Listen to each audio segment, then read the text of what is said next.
ஓம் ஸ்ரீ குருப்யோ நம. ஸ்ரீ மகாபரிவாதனம்.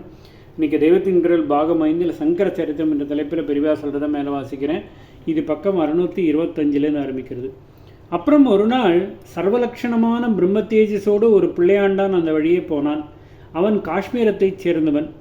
தேசத்தின் அந்த கோடியில் இருந்தவன் காதுக்கும் 2000 மைல் தாண்டி சிதம்பரத்தில் பதஞ்சலி மகாபாஷ்யம் பாடம் செல்லும் சமாச்சாரம் எட்டியிருந்தது. தானும் கற்றுக்கொள்ள வேண்டுமென்று இந்த மார்க்கமாக போய்கொண்டிருந்தான். அவனை பார்த்ததும் கௌட பிரம்மராட்சசுக்கு ரொம்ப சந்தோஷமாயிற்று. எத்தனை காந்தியான ரூபம், இன்றைக்கு நமக்கு முதல் தர விருந்து என்ற சந்தோஷம். வழக்கம் போல ஒரு பிராமண வேஷம் எடுத்துக்கொண்டு போய் அந்த பிள்ளையின் முன்னால் நின்றார். வழக்கமான கேள்வியும் கேட்டார். நிஷ்டா பிரத்யம் சேர்த்து அநேக தாதுக்களின் ரூபத்தை கேட்டுவிட்டு அந்த ஸ்பீடிலேயே பச்சின் நிஷ்டா ரூபத்தை கேட்டார். ஆனால் வழக்கத்திற்கு வித்தியாசமாக அந்த பிள்ளை பக்தம் என்று குளராமல் பக்குவம் என்றே சரியான பதிலை சொன்னான். அப்படி அவன் சொன்னதால் இவனை ஆகாரம் பண்ண முடியாது என்று கௌட பிரம்ம ரக்ஷஸ் வருத்தப்பட்டதா என்றால் படவில்லை. ஏனென்றால் இப்பொழுது இவன்தான் தக்க பாத்திரம் என்று அவனிடம் மகாபாஷ்யத்தை ஒப்பு கொடுத்துவிட்டு பிரம்மராட்சச ஸ்திதியிலிருந்து விமோச்சனம் பெற்றுவிடலாமே என்பதில் மகத்தான சந்தோஷம் உண்டாயிற்று. நீ யார், எங்கே போகிறாய் என்று கேட்டார். என் பெயர் சந்திர சர்மா. சிதம்பரத்தில் பதஞ்சலி வியாக்கரண பாஷ்யம் பாடம் நடத்துகிறாராம். அதை கேட்பதற்காக போய்கொண்டிருக்கிறேன் என்று அந்த பிள்ளை சொன்னான். சிதம்பரத்து சமாச்சாரமெல்லாம் மலையேறி விட்டது. ஆனால் மகாபாஷ்யம் மட்டும் இங்கே என்னிடம் இருக்கிறது. அவ்வளவு தூரம் போய் நீ தெரிந்து கொள்ள வேண்டியில்லாமல் இங்கேயே நான் கற்றுக் கொடுக்கிறேன். இந்த பெரிய நிதியை பெற யோக்கியதையுள்ளவன் வருவானா என்றுதான் வருஷக்கணக்காக காத்து கொண்டிருக்கிறேன். இன்றைக்குத்தான் சரியான சிஷ்யனாக நீ வந்து சேர்ந்தாய். பதஞ்சலி மகர்ஷி என் ஒருத்தனுக்கு மட்டும் தந்த நிதியை நான் உன் ஒருத்தனுக்கு மட்டும் கொடுக்கிறேன். உன்னாலும் உனக்கப்புறமும் அது பல பேரிடம் பரவட்டும், உட்கார், உபதேசம் பண்ணுகிறேன் என்று கௌடர் சொன்னார். கும்பிடப்போன தெய்வம் குறுக்கே வந்தது என்பது போல போகிற வழியிலே மகாபாஷ்ய உபதேசம் கிடைப்பதில் சந்திர சர்மா என்ற பெயர் சொல்லிக்கொண்ட அந்த யுவா ரொம்பவும் சந்தோஷம் அடைந்தார். ஆனால் பிரம்மராட்சசை குருவாக கட்டிக்கொண்டு அழுவது என்பது சுலபமாக இருக்கவில்லை.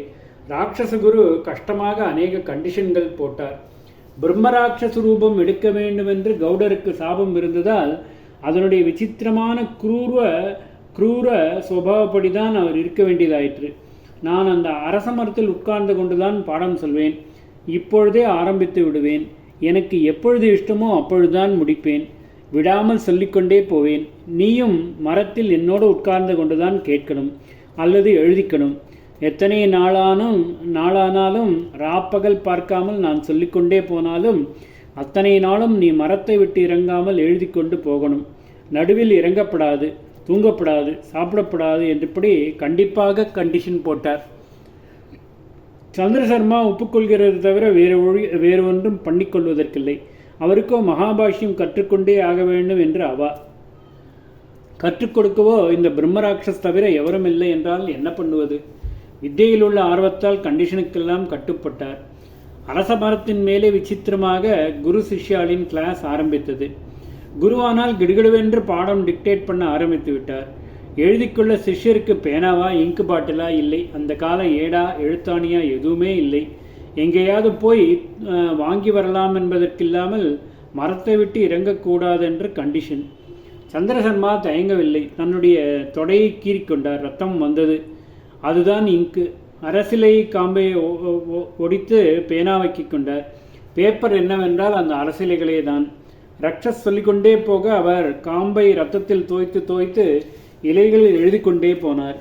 ராவும் பகலுமாக குரு நிறுத்தாமல் இப்படி 9 நாள் டிக்டேட் செய்ய, ஆடாமல் அசராமல் ஆகார நித்திரை இல்லாமல் சிஷ்யர் தொடர்ச்சியாக இலைகளில் எழுதி கொண்டார். வித்தியை பெறுவதற்காக இத்தனை தியாகம், தபஸ். ஒருவாறாக வியாக்கரண பாஷ்யம் முழுவதும் சொல்லி தீர்த்தாயிற்று. சந்திரசர்மா அரசிலைகளை மூட்டை கட்டினார். அதிலிருந்து கிடைத்திருப்பதுதான் இன்றைக்கு நம்மிடம் வந்துள்ள மகாபாஷ்யம். பாடம் சொல்லி தீர்த்ததுடன் கௌடருக்கும் பிரம்மராட்சச ரூபம் தீர்ந்தது. முன்னே நம் குரு பரம்பரை கதையில் மித்ரசகன் ராட்சச ரூபம் பெற்றபோது சக்தி மகர்ஷியின் அனுகிரகத்தால் அந்த ரூபம் நீங்கி அவருடைய சிஷ்யனாக பார்த்தோம். இப்பொழுது சந்திர சர்மாவால் குருவுக்கு ராட்சச ரூபம் நீங்கிற்று. தம் குரு கொடுத்த பெரிய காரியத்தை முடித்தாகிவிட்டதென்றும் என்றதும் கௌடருக்கு மனசு ஆத்தியாத்மிகாக திரும்பிற்று.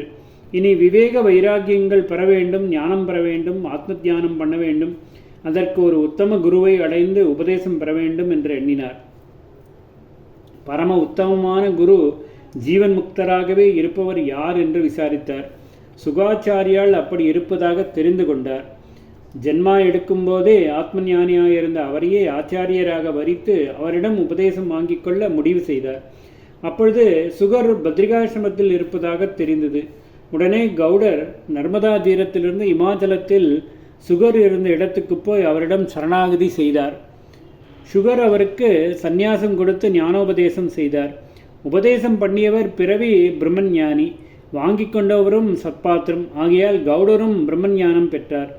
அப்படியே ஆத்ம நிஷ்டையில் ஆழ்ந்து போய் பத்ரிகாசிரமத்திலே தங்கிவிட்டார். பிற்காலத்தில் இதே சந்திரசர்மாவுக்கு சந்நியாசிராசிரமம் கொடுத்து பிரம்ம வித்யை உபதேசித்தார். அதனால் கௌடபாதாச்சாரியால் என்பதாக பிரம்ம வித்யா குரு பரம்பரையில் இடம்பெற்றார். ஆச்சாரிய பரம்பரையில் புராண பாத்திரங்களான தெய்வ புருஷங்களாகவும் ரிஷிகளாகவும் இருந்தவர்களின் வரிசை சுகரோடு முடிந்து நம் போன்ற மனிதர்கள் மாதிரியே பூலோகத்தில் நடமாடி வாழ்க்கை நடத்திய மானவ சம்பிரதாய ஆச்சாரிய வரிசை கௌடபாதாச்சாரியாலிருந்து ஆரம்பித்தது. ஓம் ஸ்ரீ குருப்யோ நமः. ஸ்ரீ மகாபரிவாஜனம் மகாபரிவாஜனம் மகாபரிவாஜனம்.